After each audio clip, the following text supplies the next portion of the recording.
नमस्कार, साहित्य तक के बुक कैफे के एक दिन एक किताब में मैं जयप्रकाश पांडे आपका स्वागत करता हूँ। और आज मैं नसीम नकवी की कहानी संग्रह कांसे का सूरज सोने का चांद इसके साथ उपस्थित हूँ। नसीम नकवी जाने माने पत्रकार हैं। 3 दशक से अधिक समय से ब्रॉडकास्ट पत्रकार के रूप में उन्होंने कई संस्थानों में काम किया और अपनी देश और विदेश की यात्राओं के दौरान उन्होंने जिंदगी के जिन कटु अनुभवों और सच्चाइयों का सामना किया, उससे हिंदी, उर्दू और अंग्रेजी भाषा में कई तरह के लेख और कहानियां लिखते रहे। यह उनका पहला कहानी संग्रह है, चूंकि उनको इस बात का सुझाव मिला था कि तुम जो कॉपी लिखते हो उसमें कहानीपन ज़्यादा होता है। जब वो पहली बार नौकरी करने गए तो उनको ये कहा गया कि तुम जो है इस तरह की रिपोर्टें लिखते हो जिनमें कहानियां बहुत होती है। तो उनको लगा कि अगर ऐसी बात है तो मैं क्यों न कहानी ही लिख दूं।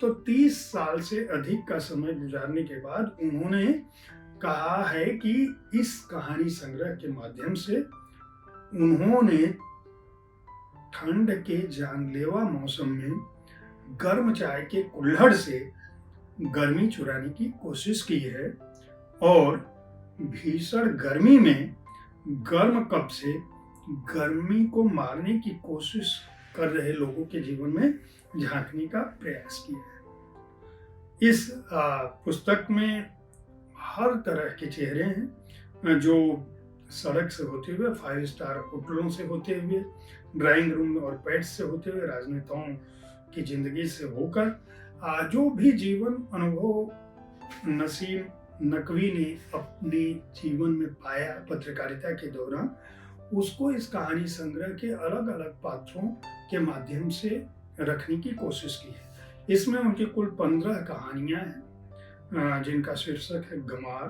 कांसे का सूरज सोने का चांद, रुस्तम, अब इतना तो, मुन्नू मियाँ, आखिरी कहानी, तौक, उल्टी नाव, एक्सक्लूसिव, धर्म, रफूगढ़, फेसबुक, मक्का उर्फ पॉपकॉर्न, पुरानी छत और भेड़िए। ये कुल 15 कहानियां हैं।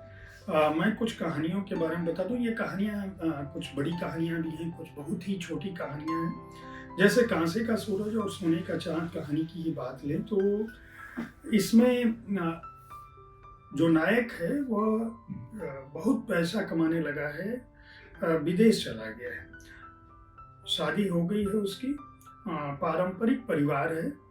वह अपनी पत्नी से 1-2 साल पर मिलता है और जब मिलता है तो बच्चे पैदा करने की बात करता है। हालांकि उसके 2 बच्चे हो चुके होते हैं और वह उसकी पत्नी ये सोचती है कि 2 बच्चे बस 2 ही अच्छे, यह बात कहती है।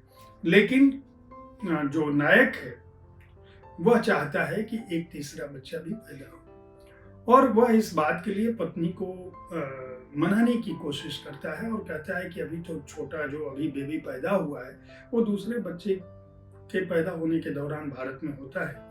वह कहता है कि तुम्हारे पास अभी सोचने के लिए 2 साल का समय है और तुम क्यों परेशान हो, तीसरा भी हो जाएगा, बच्चे पल जाएंगे।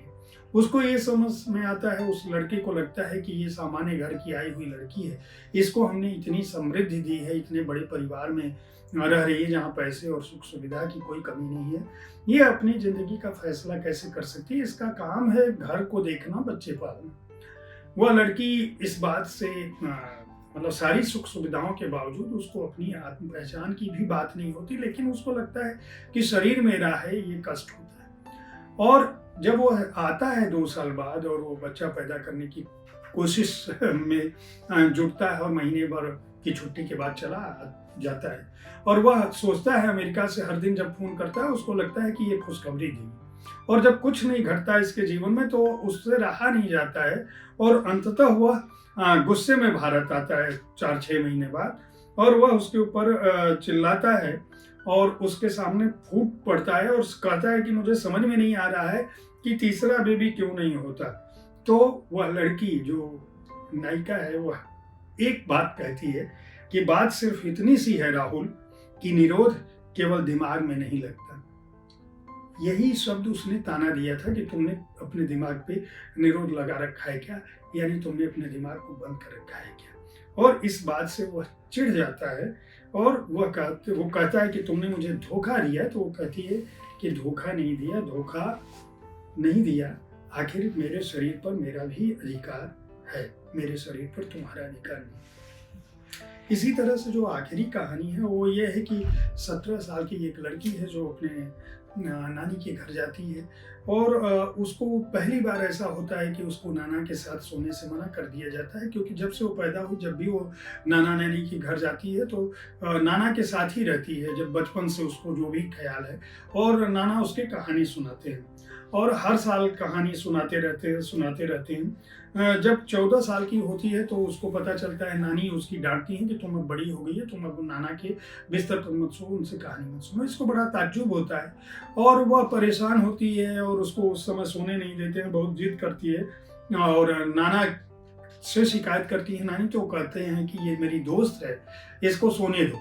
लेकिन इसके बाद उसकी माँ जो है कहती है, मतलब नानी उसकी कहती है उसकी माँ को, बहुत उलाना देती है कि तुम्हारी बेटी बहुत बिगड़ गई है और तुम इसको संभालो। वह नानी अपने घर जाती है और 3 साल बाद लौटती है और जब लौटती है तो वह नाना जो है उसे एक कहानी सुनाते हैं और वो कहते हैं कि शादी की एक दंपति होते हैं, उनकी शादी होती है और शादी से एक बेटा भी होता है और उसके बाद जब बेटी होती है तो पत्नी चाहती थी कि बेटा हो और पति चाहता था कि बेटी हो।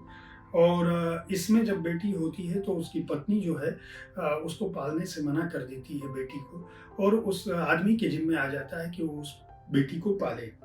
और बेटी को यहाँ तक कि उसकी माँ दूध भी नहीं पिलाती है और वो बेटी को पालते रहते हैं। और फकीर कहता है चिंता मत करो, तुम्हारे जिगर का टुकड़ा पल जाएगा, क्योंकि वो आदमी परेशान होता है तो एक फकीर आता है उसको आशीर्वाद देता है और वो आदमी बीमार, मतलब बेटी के लिए दिन रात एक करता है और अंततः उसकी बेटी बड़ी होती है।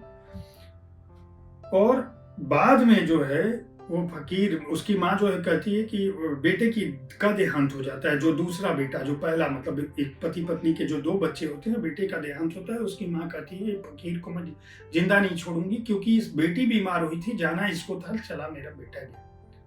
तो वो उस लड़की पूछती है अपने नाना से कि वो लड़की कौन थी, तो नाना जवाब देता है कि वह तुम्हारी माँ थी, और अगले दिन उसके नाना का देहांत हो जाता है। इसी तरह की कहानियां हैं, जो कहानियां अलग अलग फ्लेवर लिए हुए हैं। मक्का और पॉपकॉर्न कहानी बहुत छोटी सी कहानी है, उसमें यह है कि 2 बच्चे हैं, एक रूस चला जाता है लड़के और एक अमेरिका चला जाता है, दोनों ने आपस में वहाँ विदेश में शादी कर लेते हैं और जब अपने घर आते हैं रूस से और अमेरिका से, तो उसकी सामने पॉपकॉर्न रखा जाता है।